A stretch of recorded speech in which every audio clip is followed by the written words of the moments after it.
Hello everyone, आज का हमारा टॉपिक है वो है थर्मोडायनेमिक्स। तो हम आज स्टार्ट करते हैं थर्मोडायनेमिक्स। थर्मोडायनेमिक्स जहाँ तक बात है थर्मोडायनेमिक्स की, तो थर्मोडायनेमिक दो अलग वर्ड से मिलकर बना है। एक है थर्म, दूसरा है डायनेमिक्स।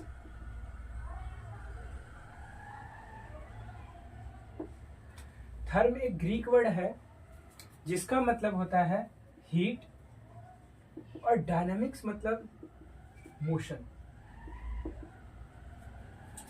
या फिर कह सकते हैं फ्लो। इस चैप्टर में पढ़ने वाले होंगे फ्लो ऑफ हीट, है ना, कि हीट का फ्लो कहाँ से कहाँ तक जाएगा, है ना।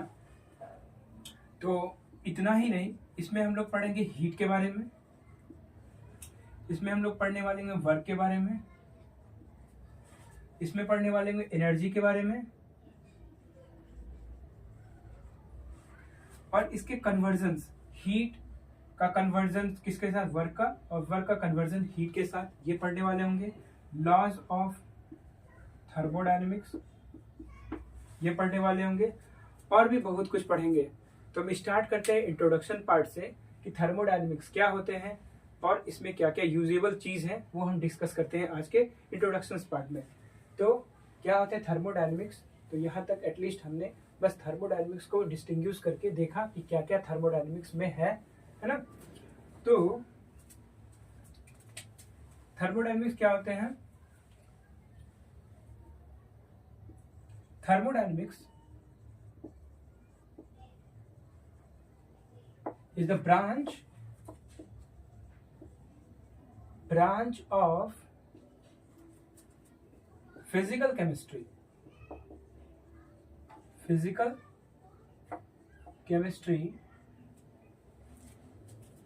which deals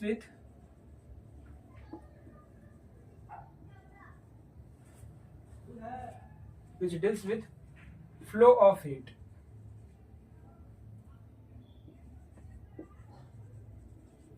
between system and surrounding।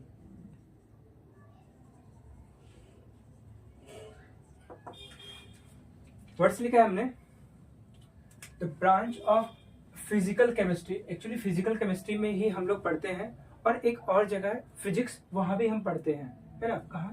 Physics में भी थर्मोडायनेमिक्स को। तो फिजिक्स और केमिस्ट्री दोनों मिलकर मिलता है फिजिकल केमिस्ट्री। तो फिजिकल केमिस्ट्री हम लोग देखेंगे thermodynamics, in which deals with the flow of heat between system and surrounding. System क्या होते हैं, सराउंडिंग क्या होते हैं, ये एक छोटा सा टर्म है जो कि थर्मोडायनेमिक्स से यूज करते हैं। बेसिकली ये हम डे टू डे लाइफ में भी यूज करते हैं। सिस्टम और सराउंडिंग से हम डेली डील करते हैं। तो क्या होते हैं सिस्टम, क्या होते हैं सराउंडिंग, हम उस पर आज डिस्कशन करते हैं। तो सिस्टम क्या है? जैसे अभी एक मार्कर, ये एक मार्कर है, इसको हम लोग मान लेते हैं सिस्टम। हम जिस पर वर्क करते हैं, जिसको हम लोग कंसीडर करते हैं, जिसको हम एज्यूम करते हैं, वही हमारा क्या है, सिस्टम। सिस्टम क्या था? पार्ट ऑफ यूनिवर्स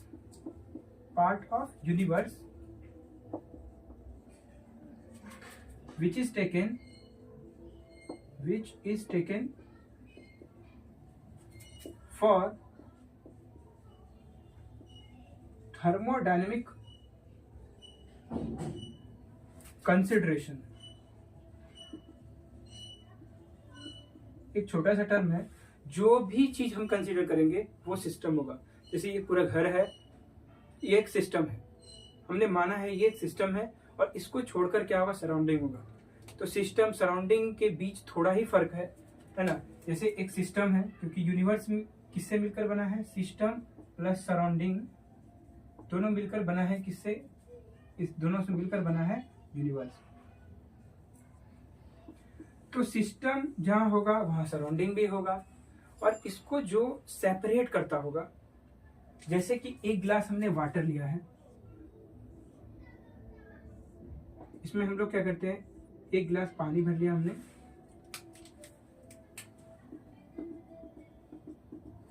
ग्लास को हम लोग मान रहे हैं सिस्टम। अगर इसको ग्लास को छोड़कर जो भी चीज होगा वो होगा हमारा सराउंडिंग। ये क्या है, बाहर में सराउंडिंग है।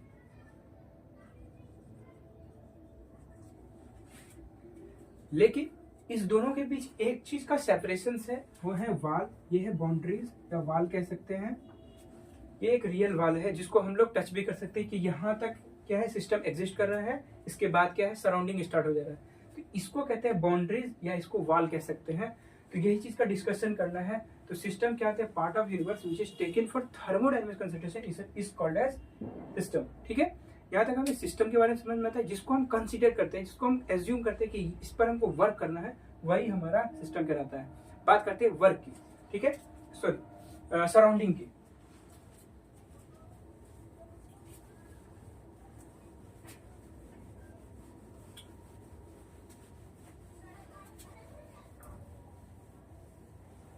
सराउंडिंग क्या होते हैं, तो सराउंडिंग क्या होंगे, सिस्टम को छोड़कर जो भी होगा वो हमारा सराउंडिंग कहलाएगा। जैसे कि ऐसा आप समझ सकते हैं,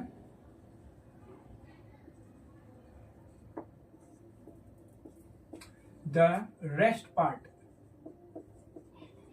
पार्ट ऑफ यूनिवर्स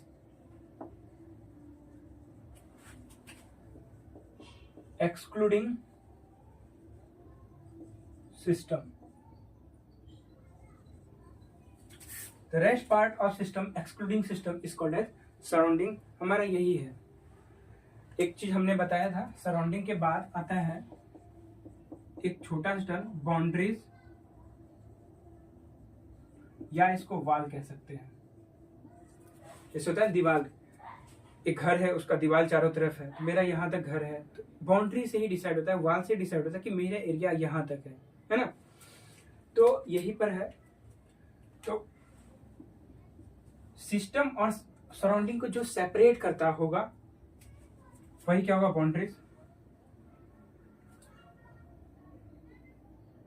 तो इसमें क्या क्या मिलेंगे हमें, कौन कौन से बाउंड्री। जैसे एक एग्जांपल हमने समझा था कुछ इस तरह से कि एक गिलास में पानी भरा पड़ा है, ये हमारा क्या है, बाउंड्रीज।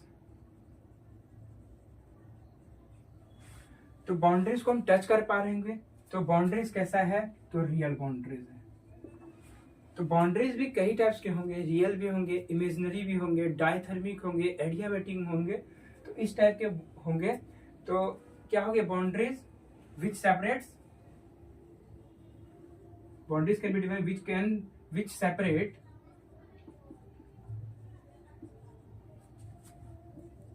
System and surrounding. मोटा मोटी थोड़ा सा हम यहाँ पर समझ सकते हैं कि ऐसा कुछ है जो कि टर्म छोटा छोटा, जो कि हमको थर्मोडायनेमिक्स में हेल्प करेगा समझने के लिए। सिस्टम क्या होते हैं, सराउंडिंग क्या होते हैं, बाउंड्रीज क्या होते हैं, विच सेपरेट सिस्टम एंड सराउंडिंग, है ना। तो बाउंड्रीज में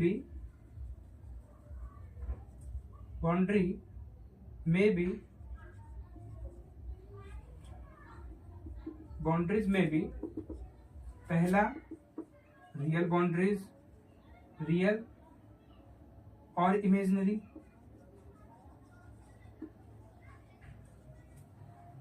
दूसरा बाउंड्री हो सकता है, जैसे यहां पर रियल और इमेजिनरी का बात किए हैं, diathermic and adiabatic.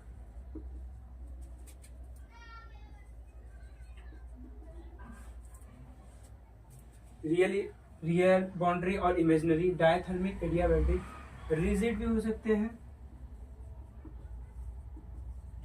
And flexible भी हो सकते हैं। इसमें इंपॉर्टेंस क्या है, वैसे सभी इंपॉर्टेंस है, इंपॉर्टेंट है डायथर्मिक और एडियाबैटिक को समझना। रियल बाउंड्री तो हम देख ही सकते हैं, कुछ इस टाइप का होता है। रिजिड और फ्लेक्सिबल, जो रिजिड है तो रिजिड ही है, फ्लेक्सिबल तो फ्लेक्सिबल ही है, ऐसा कुछ। ये तो बेसिक टर्म है जो कि हमें समझना है, ठीक है। समझते हैं यहाँ पर रियल और इमेजिनरी को थोड़ा कॉन्सेप्ट समझ लेते हैं। रियल जो हमने बताया कुछ इस टाइप्स का है ना, बाउंड्रीज रियल बाउंड्रीज है, ये वाला जो बाउंड्रीज है वो रियल बाउंड्रीज है, ठीक है। अब अगर हमें समझना है इमेजिनरी बाउंड्रीज को, तो बर्डनिंग ऑफ वुड ले लेते हैं। Suppose that burning of would, अगर हम इसे जलाते हैं तो कुछ अमाउंट ऑफ एनर्जी रिलीज करता है। ये एक वुड है, इसको हम जलाते हैं। सपोज दैट यहाँ तक इसका बाउंड्रीज, यहाँ तक हीट क्या कर रहा है, डिस्ट्रीब्यूट कर रहा होगा। तो इसका बाउंड्रीज हम लोग यहाँ तक मानने का कहीं इन्फानाइट तक हो सकता है, बट हमने माना यहाँ तक, इसलिए ये इमेजिनरी है कि जहाँ तक एजम्पशंस हो सके वहां तक करेंगे, तो उसका इसलिए नाम पड़ा है इमेजिनरी। इसलिए बाउंड्री कैसा हम यहाँ पर यूज करेंगे, इमेजिनरी बाउंड्री। हालांकि इसका यूजेस हमारे थर्मोडायनामिक्स से देखने को कम मिलता है, बट हमें जानना है ना। अब डायथर्मिक और एडियाबैटिक क्या होते हैं? डायथर्मिक का मतलब थोड़ा अच्छे समझते हैं, इसको हटाते हैं थोड़ा। डायथर्मिक का मतलब क्या होता है और एडियाबैटिक का मतलब क्या होता है, यही हमें थोड़ा समझना है। इससे हम बहुत सारे टॉपिक में हमें यूज करने और देखने मिल सकता है। तो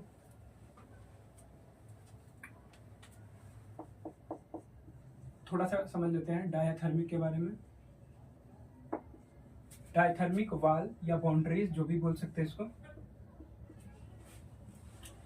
डायथर्मिक मतलब एक प्रकार से समझने के लिए समझ सकते हैं इसको कंडक्टर। क्या कंडक्टर क्या होते हैं? जिससे हीट एक इंड से अनदर इंड तक पहुंच सकता है। Heat can transfer from one end to another.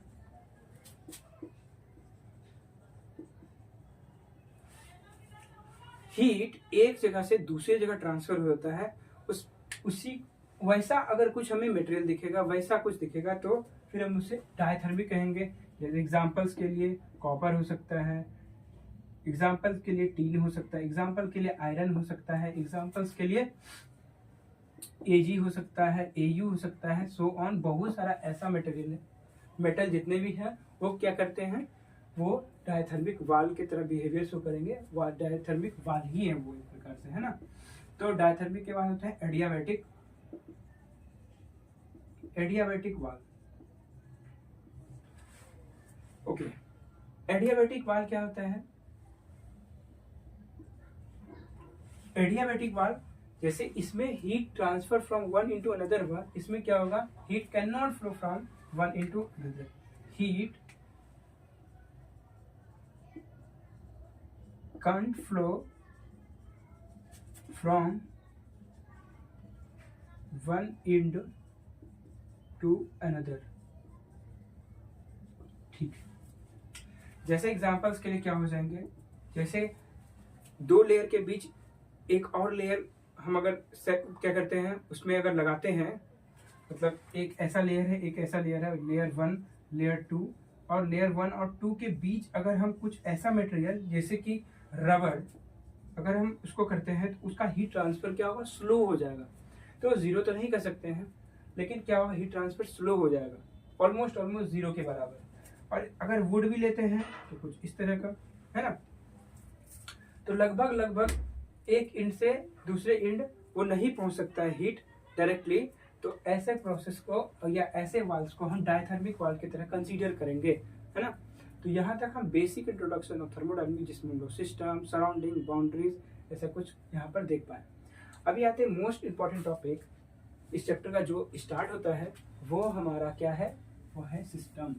तो सिस्टम को डिटेल में पढ़ने के लिए, तो सिस्टम क्या होते हैं ये हमने जाना, अब सराउंडिंग क्या होते हैं ये भी हमने जाना, और उसको जो सेपरेट करता है ना, उसको कहते हैं बाउंड्रीज।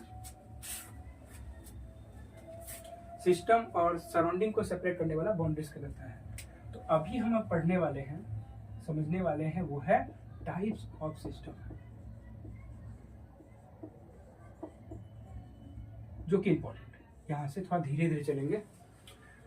सिस्टम क्या होते हैं ये हमने जाना। टाइप्स ऑफ सिस्टम जनरली हमें देखने को मिलेगा 3 टाइप्स का। तो पहला है ओपन सिस्टम, दूसरा सिस्टम जो है वो है closed system,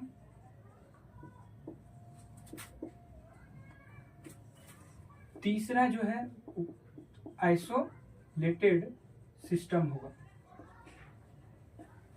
yes, open system क्या है, क्लोज सिस्टम क्या है और आइसोलेटेड सिस्टम क्या होते हैं, इसको हम अब डिस्कशन करते हैं कि क्या हो जाते हैं, ओपन सिस्टम क्या होते हैं।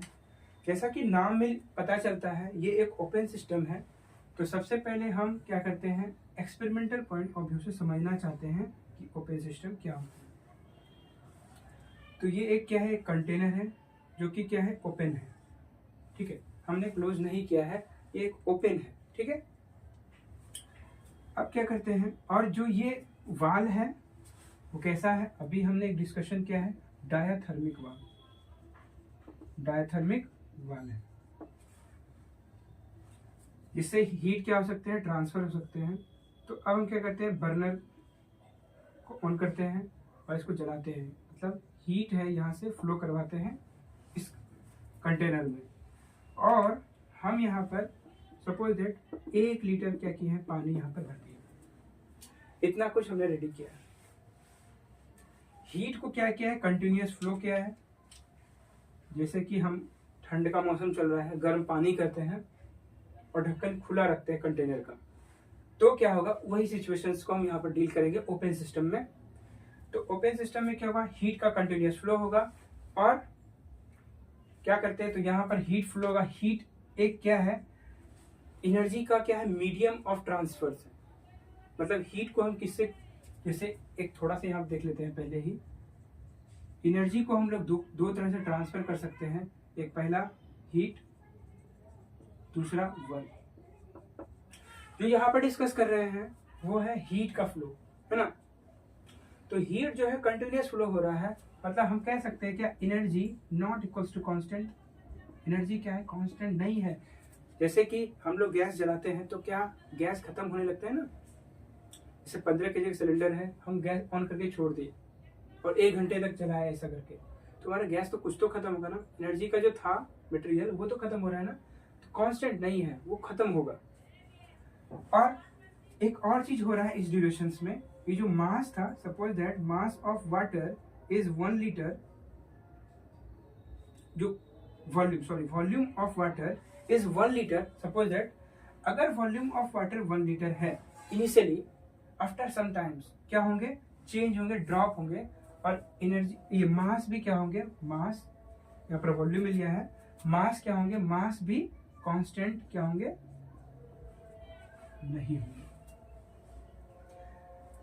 सपोज दैट 1 kg लिया है, 1 kg भी 1 लीटर लिया है, 1 kg भी लेते, या एक वॉल्यूम की जगह पे अगर हम मास करें, क्योंकि समझना है अभी हमें, मास of water suppose that 1 kg लिया हमने, 1 kg हमने लिया है, क्योंकि मास से समझना आसान है, ठीक है, क्योंकि मास can neither be create nor be destroyed, ये लॉ ऑफ हमें केमिकल कंपोजिशन बताता है, ठीक है। तो मास के टर्म में जानते हैं, तो मास नॉट कांस्टेंट और एनर्जी नॉट कांस्टेंट होता है, ये हमें समझने में आ रहा है। तो ओपन सिस्टम देखकर सबसे पहले माइंड में क्लिक करना चाहिए, energy not constant, mass not constant, क्योंकि समय के साथ साथ दोनों खत्म होता दिखेगा हमें। अगर हम 1 घंटे छोड़ दें तो गैस भी खत्म होगा, और ये पानी जो है ये भी क्या होगा, इसका इवोपरेशन स्टार्ट होगा, वेपर बनेगा और सराउंडिंग के साथ मिक्स होगा, मतलब एनर्जी और मास दोनों का इंटरेक्शन होगा किससे, सराउंडिंग के साथ। ऐसे सिस्टम को हम ओपन सिस्टम कहेंगे। एनर्जी और मास दोनों का क्या हो, कनेक्टिविटी किससे हो, सराउंडिंग के साथ हो जाए, ऐसा सिस्टम क्या कहलाएगा, ओपन सिस्टम। तो इसको लिखते हैं, यहाँ तक समझ में आ रहा है, पहले यहाँ तक लिख लेंगे, समझ लेंगे, डायग्राम बना लेंगे, क्योंकि एक्सपेरिमेंटल पॉइंट ऑफ व्यू से थर्मोडायनामिक्स को समझना बहुत आसान हो जाता है। तो एक यहाँ पर लिखते हैं,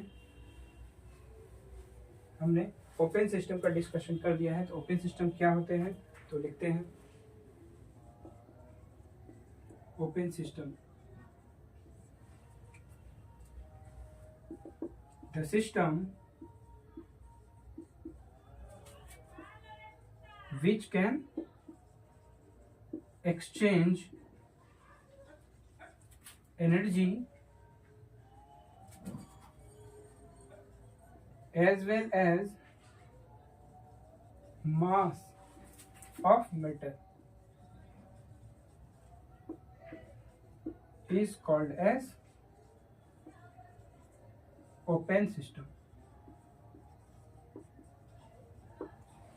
तो the system which can exchange both energy, the system which can exchange both लिख सकते हैं यहाँ पर, energy as well as mass of matter is called as open system. हम लोग किचन में, घर में बहुत सारा कुछ देखे होंगे जो कि ओपन सिस्टम होगा, है ना। तो इसके एग्जांपल को लिखना चाहते हैं तो देख सकते हैं आसपास जितने भी कुछ है, अगर ओपन कंटेनर, ये सब एग्जांपल किसके हो सकते हैं, ओपन सिस्टम के। हम लोग किचन में daily day to day life में बहुत सारा ऐसा सिस्टम को हम लोग डील किए होंगे, है ना। ऐसा कुछ कि नीचे से क्लोज है और ऊपर से एक तरफ से खुला हुआ है, ठीक है। अब दूसरा बात करते हैं क्लोज सिस्टम्स की। तो क्लोज सिस्टम्स क्या होते हैं, पहले हम इसको डिस्कस करते हैं और इसके बारे में समझते हैं, ठीक है।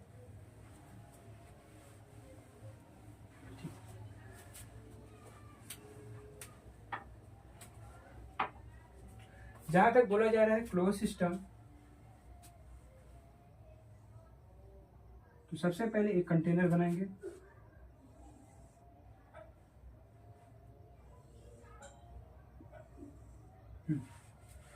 ये तो नीचे से क्लोज रहेगा, तभी यहाँ पर क्या होगा, पहले हम पानी भर लिए हैं जिसका मास है वाटर का मास, या कोई भी सब्सटेंस जो कि लिक्विड हो, हम उसको फिल किए यहाँ पर, और ये 1 kg है इनिशियली। तो सपोज दैट हमने वाटर ही इसमें फिलअप किया है फिर से, ठीक है, 1 kg। इसके बाद क्या किया है, ये जो वाल है ये अभी भी सेम कंडीशन है, डायाथर्मिक वाल है। क्या है, डायाथर्मिक वाल है। फिर हम क्या किए हैं, इस गैस सिलेंडर को ऑन कर दिए हैं और कुछ इसको हीट प्रोवाइड कर रहे हैं, कंटिन्यूस हीट हो रहा है, मतलब एनर्जी का ट्रांसफर कंटिन्यूस हो रहा है इसमें। अगर कंटिन्यूस होगा तो एनर्जी क्या होंगे, नॉट कांस्टेंट, क्योंकि मेरा गैस तो खत्म होगा, है ना। जो भी एनर्जी का सोर्स होगा, या कोल या पेट्रोल या फिर लकड़ी, वुड, कुछ भी यूज कर सकते हैं एनर्जी इसको प्रोवाइड कराने के लिए, तो वो क्या होंगे, धीरे धीरे खत्म होगा। लेकिन इस बार क्लोज सिस्टम है तो हम क्या करते हैं, इस बार ढक्कन को क्लोज कर देते हैं कुछ इस तरह से। जैसे ही हीट होता है तो वेपर बनेगा और ये वेपर बनकर बाहर निकलने का प्रयास करेगा, बट हमने क्या किया, ढक्कन को क्लोज कर दिया है, जोर से बंद कर दिया है अच्छे से, ताकि कुछ भी क्या रहे, लीकेज न रहे इसमें। ऐसा अगर होता है तो पूरा पूरा मास क्या होगा, कांस्टेंट होगा, उससे एक भी ड्रॉप ऑफ वाटर क्या होगा, बाहर नहीं निकल पाएगा किसी भी फॉर्म में। तो ऐसे को हम एक चीज कर सकते हैं, यहाँ पर कॉन्सेप्ट समझ सकते हैं, जो मास होगा वो कांस्टेंट होगा ड्यूरिंग दिस सिचुएशंस, है ना।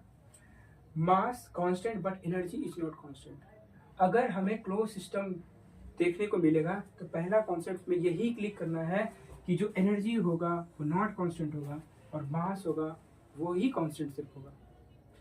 जो सिस्टम है उसका जो एनर्जी है उससे कांटेक्ट क्या होगा, सराउंडिंग का, उसके साथ होगा कनेक्शंस, बट मास का कनेक्टिविटी कट गया होगा किसके साथ, सराउंडिंग के साथ, मतलब एक्सचेंज नहीं कर पाएगा वो। तो ऐसा सिस्टम हमारा क्लोज सिस्टम होता है। तो ये हम समझते हैं एक पार्ट, क्योंकि एक और हमें समझाते हैं यहाँ पर, ये चीज कॉन्सेप्ट जो है ये सेम ही रहेगा। एक और चीज हम समझाते हैं, अभी हमने डायथर्मिक वाल लिया है, क्या हम दूसरे वाल को कंसीडर करके भी क्लोज सिस्टम को समझ पाएंगे क्या, क्योंकि क्लोज सिस्टम बहुत इंपॉर्टेंट है, क्लोज और आइसोलेटेड सिस्टम, जो कि हमें देखने को बहुत बार मिलेगा। तो एक ऐसा सिस्टम बनाते हैं जिसका वाल क्या हो, डायथर्मिक हो। क्यों ऐसा कर रहे हैं, क्योंकि हमने अभी देखा एनर्जी को ट्रांसफर दो तरीके से किया जा सकता है, एक वर्क और दूसरा हीट। अभी हमने जो एनर्जी का बारे में पढ़ा वो एनर्जी क्या था, क्यू, हीट, है ना। हीट ट्रांसफर हो रहा था, क्या वर्क ट्रांसफर होकर इसको समझाया जा सकता है या समझ सकते हैं क्या, बिल्कुल। एक ऐसा वाल बनाते हैं जो कि इसका जो वाल होगा वो डायथर्मिक हमने कंसीडर कर लिया है, ये सॉरी डायथर्मिक, एडियाबैटिक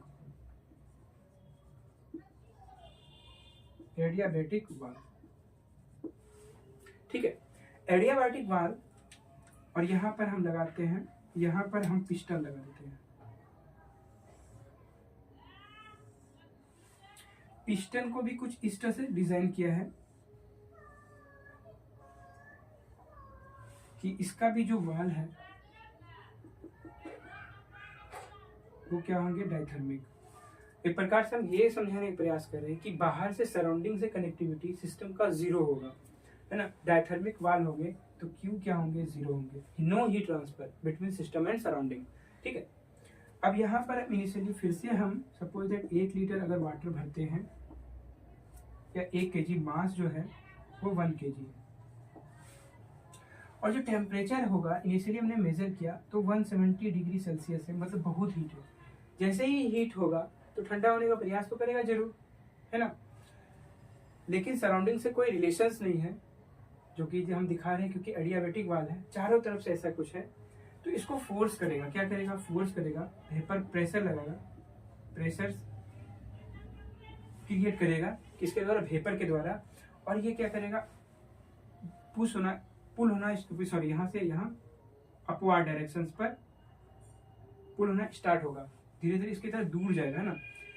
एक समय बाद ऐसा होगा, अगर हम यहाँ पर स्टॉपर लगा देते हैं तो धीरे धीरे धीरे धीरे ये इस डायरेक्शन पे और आकर यहाँ पर रुक जाएगा, जो कि हम देख पाएंगे कि क्योंकि फोर्स लग रहा था किसका, प्रेशर का, इसका वेपर का प्रेशर और इनटू डिस्प्लेसमेंट, कुछ पार्ट डिस्प्लेस किया यहाँ से। इनिशियली यहाँ होगा, मानिए वहाँ, यहाँ 1 और यहाँ 2 नंबर, तो 1 से 2 तक आ पाया है, तो ये क्या हुआ हमारा, फोर्स इनटू डिस्प्लेसमेंट्स, है ना।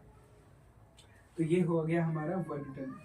तो वर्क डन का ये होता है फोर्स इनटू डिस्प्लेसमेंट। तो कुछ फोर्स लगाएगा किसके द्वारा, वेपर के द्वारा फोर्स लगा हुआ है ना। और कुछ पार्ट क्या हुआ, ये पार्ट क्या हुआ, डिस्प्लेस होकर यहाँ तक आया, स्टॉपर जहां तक था वहां तक ये मूव ऑन करना चाहिए। अगर स्टॉपर नहीं देंगे तो ये तो क्लोज सिस्टम, ओपन सिस्टम में बन जाए, ये हो जाएगा। इसलिए हम लोग यहाँ स्टॉपर लगाए ताकि ये क्लोज सिस्टम का एग्जांपल बना रहे। ड्यूरिंग दिस मास क्या होंगे, कांस्टेंट। 1 kg अगर हमने वाटर को फिल किया है तो 1 kg मिलेगा। और एनर्जी जो है ये कांस्टेंट नहीं है, क्योंकि एनर्जी इस बार क्यू के फॉर्म में तो 0 था कांस्टेंट, बट जो वर्क के फॉर्म में था वहां पर देखने को मिला, मतलब एनर्जी जो इस बार है, जो एडियाबेटिक वाल्व में हम लोग देखे, वो हम लोग वर्क के फॉर्म में देखे कि वो क्या है, कांस्टेंट नहीं है। ये समय के साथ साथ धीरे धीरे धीरे धीरे वर्क होते ही चला जाएगा, ऐसा कुछ। तो हम लोग बात समझ पाए, जो एनर्जी का 2 मीडियम था उससे हम लोग दोनों तरीका से क्लोज सिस्टम को समझ पाए हैं कि एनर्जी नॉट कांस्टेंट और मास इज कांस्टेंट। अगर ऐसा सिस्टम होता है तो हम लोग उसको क्लोज सिस्टम कहेंगे। तो यहाँ तक आई होप समझ में आया होगा। तो यहाँ तक देख सकते हैं, एक बार ऐसा कुछ हमने समझाया, आई होप समझ में आया होगा। तो क्लोज सिस्टम जो है, इसका डेफिनेशन लिख लेते हैं।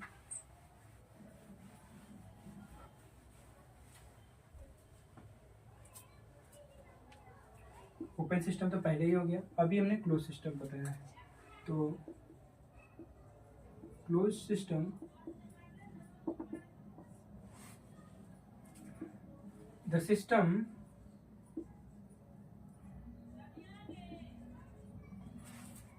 which can exchange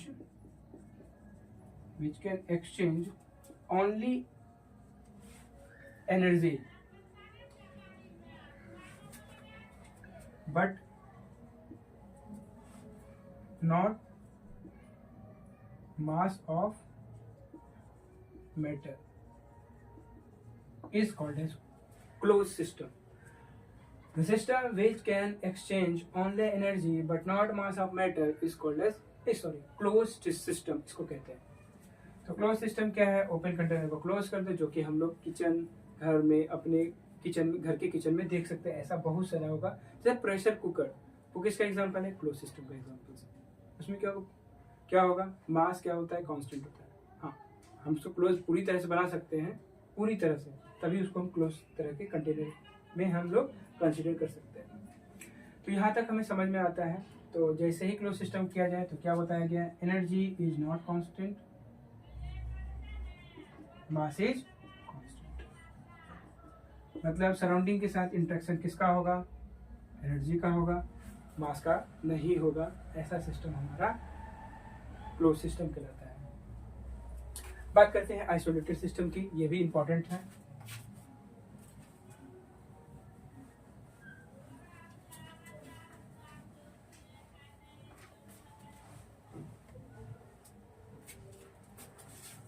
तो आइसोलेटेड सिस्टम क्या होते हैं?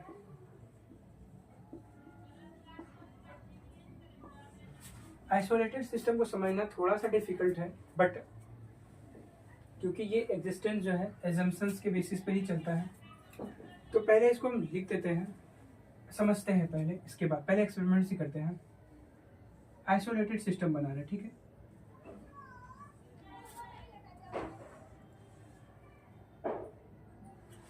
हमने पहले ही क्या किया है, 1 kg वाटर को फिल कर दिया है। हम समझने के लिए 1 लीटर पानी या 1 kg पानी, जो भी कर सकते हैं, इतना लेते हैं और इसको चारों तरफ से बंद कर देते हैं, ठीक है। अब इसके वाल को, कंटेनर पता नहीं टाइप का लग रहा है कि नहीं, बस समझने के लिए पहले एक कंटेनर बनाओ ऐसा, इसमें पानी फिल कर दो, इसके बाद चारों तरफ से क्लोज कर दिए हैं। कैसा क्लोजनेस है इसका, ये जो वाल है वो बन गया है एडियाबैटिक वाल। एडियाबैटिक मतलब Q = 0। हीट को हम लोग Q कहते हैं, अभी हम आगे पढ़ेंगे, इंडिकेट करते हैं, डिनोट करते हैं Q से, Q = 0। अब एडियाबैटिक वाल है ये, तब तो एक चीज यहाँ पर देख पा रहे Q 0 होगा, क्या वर्क होगा क्या, क्योंकि यहाँ मूवमेंट का तो कोई कंडीशन ही नहीं यहाँ पर है। तो मास जो है वो कांस्टेंट होगा, क्योंकि पूरी तरह से चारों तरफ बंद है वाल। दूसरा, एनर्जी जो है वो भी इस बार कांस्टेंट ही रहेगा, है ना। तो यहां तक अभी तक समझते हैं, है ना। तो यहां तक समझ में आ रहे हैं एडियाबैटिक वाल Q = 0। तो एक चीज और समझने का है यहाँ पर कि एनर्जी जो है, किसी को लग रहा है मास तो कांस्टेंट है, ये हमें पता है, बट एनर्जी किस प्रकार से कांस्टेंट हो गया ये देखना पड़ेगा। तो हमने पढ़ा था एनर्जी का 2 फॉर्म है, एक फॉर्म नहीं कह सकते, मीडियम ऑफ ट्रांसफर कह सकते हैं, वर्क है, और दूसरा हीट है। हीट तो 0 है, ये तो पता है, वर्क इस टाइप का है, तो यहाँ तो फोर्स तो लगाएगा जरूर, बट डिस्प्लेसमेंट कुछ हुआ क्या, सिस्टम का कोई डिस्प्लेसमेंट हुआ नहीं, इसलिए यहाँ पर वर्क भी क्या है, वर्क डन 0 है, मतलब not work done here. So we can say that the energy is constant and mass is also constant. The system which can neither exchange energy nor mass of matter is called as isolated system. तो यहाँ तक हम समझते हैं system के बारे में। आगे जो है वो हम पढ़ेंगे, जैसे इसका डेफिनेशन लिख देते हैं, इसको हम आज के लिए यहीं पर रखते हैं, टाइप्स ऑफ सिस्टम, और नेक्स्ट क्लास में पढ़ने वाले होंगे हम प्रॉपर्टीज, थर्मोडायनेमिक्स प्रॉपर्टीज। तो क्या होते हैं इंटेंसिव प्रॉपर्टीज, एक्सटेंसिव प्रॉपर्टीज, और कह सकते हैं मोस्ट कंफ्यूजिंग टॉपिक, है ना। तो उसको हम डिस्कस करेंगे। तो सबसे पहले ओपन सिस्टम, इसमें हमने क्या जाना, तो सबसे पहले लिख देते हैं आइसोलेटेड सिस्टम के बारे में। आइसोलेटेड सिस्टम मतलब system which can neither exchange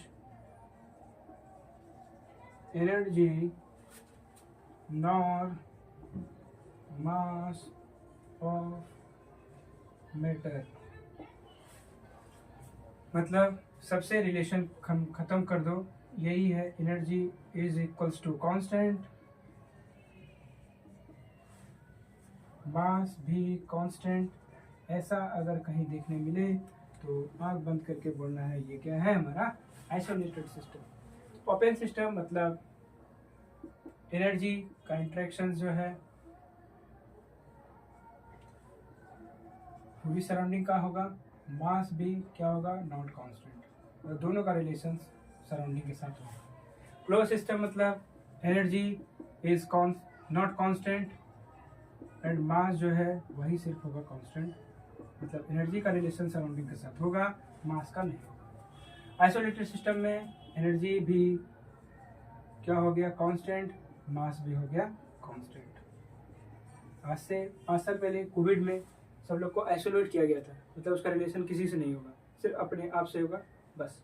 ऐसा ही कोई सिस्टम बनाया गया, मतलब उसका कनेक्टिविटी जीरो कर दिया गया। तो ऐसा ही कुछ ऐसा है, मतलब एनर्जी और मास दोनों का कनेक्टिविटी जीरो होगा सराउंडिंग के साथ। ऐसा हम एग्जांपल ले सकते हैं। जैसे एग्जांपल तो एक एग्जांपल है बेसिक, बट वो पूरी तरह से सही नहीं। जैसे कि मिल्टन का एक बोतल, जैसे ठंडे दिनों में हम लोग क्या करते हैं, गर्म पानी रखते हैं और उसका क्या होता है, जो हीट ट्रांसफर है वो स्लो हो जाता है, बट कंप्लीटली क्या होता है, जीरो नहीं हो पाता है। इसलिए ये पूरी तरह से एग्जांपल सही नहीं है। मिल्टन का एक बोतल को एग्जांपल कंसीडर कर सकते हैं कि आइसोलेटेड सिस्टम है, बट पूरी तरह से सही कोई भी इंसान तो आज तक नहीं बना पाया है। तो इसका एग्जांपल वही है जो कि इस वर्ल्ड को बनाया है, एक यूनिवर्स को बनाया है, इसलिए इसका एग्जांपल्स है यूनिवर्स। या कॉमा लिख के लिख सकते हैं closed isolated system, isolated system, जो कि पूरी तरह से ये वाला एग्जांपल सही नहीं है। इसलिए बहुत बार नीट के क्वेश्चंस, प्रीवियस ईयर क्वेश्चन में ये देखने मिलेगा एग्जांपल कि कौन सा एडियाबेटिक सिस्टम है, तो वहां पर यूनिवर्स होगा। तो यूनिवर्स एक परफेक्ट एग्जांपल है आइसोलेटेड सिस्टम का। ये नीट के PYQ में भी देखने को मिलेगा, है ना। तो यहाँ तक हमने सिस्टम को कवर किया है और टाइप्स ऑफ सिस्टम्स क्या होते हैं। तो ये दोनों आई होप समझ में आएगा, कॉन्सेप्चुअली, थियोरेटिकली और प्रैक्टिकली जो भी है, हमने तीनों टाइप से बताने का प्रयास किया है। तो यहाँ तक कम से कम समझेंगे। इसके बाद आगे क्लास पे हम लोग थर्मोडायनेमिक्स के प्रॉपर्टीज़ को समझेंगे, जिसमें इंटेंसिव प्रॉपर्टीज़ होंगे, एक्सटेंसिव प्रॉपर्टीज़ होंगे, है ना, जो कि बहुत कंफ्यूजिंग है, कब इंटेंसिव होते हैं, कब एक्सटेंसिव होते हैं। तो हम इसको 3 अलग अलग मेथड समझेंगे, कॉन्सेप्चुअल, थ्योरेटिकल और प्रैक्टिकल से। तब हमें पूरी तरह से समझ में आएगा विथ गिवन एग्जाम्पल्स कि क्या क्या हम दे सकते हैं इसके एग्जाम्पल्स। तो आज के लिए हम यही रखते हैं और नेक्स्ट क्लास हम लोग स्टार्ट करेंगे थर्मोडायनेमिक्स प्रॉपर्टी। तब तक के लिए गुड बाय। अच्छे से पढ़े, कुछ भी अगर दिक्कत हो इसमें तो हमें कमेंट करके बता सकते हैं कि ये हमें समझ में नहीं आया। तो इस पर एक और भी टॉपिक का डिटेल्स हम समझाने का प्रयास करेंगे, इसको अलग तरीके से भी, ठीक है। तब तक के लिए गुड बाय, टेक केयर।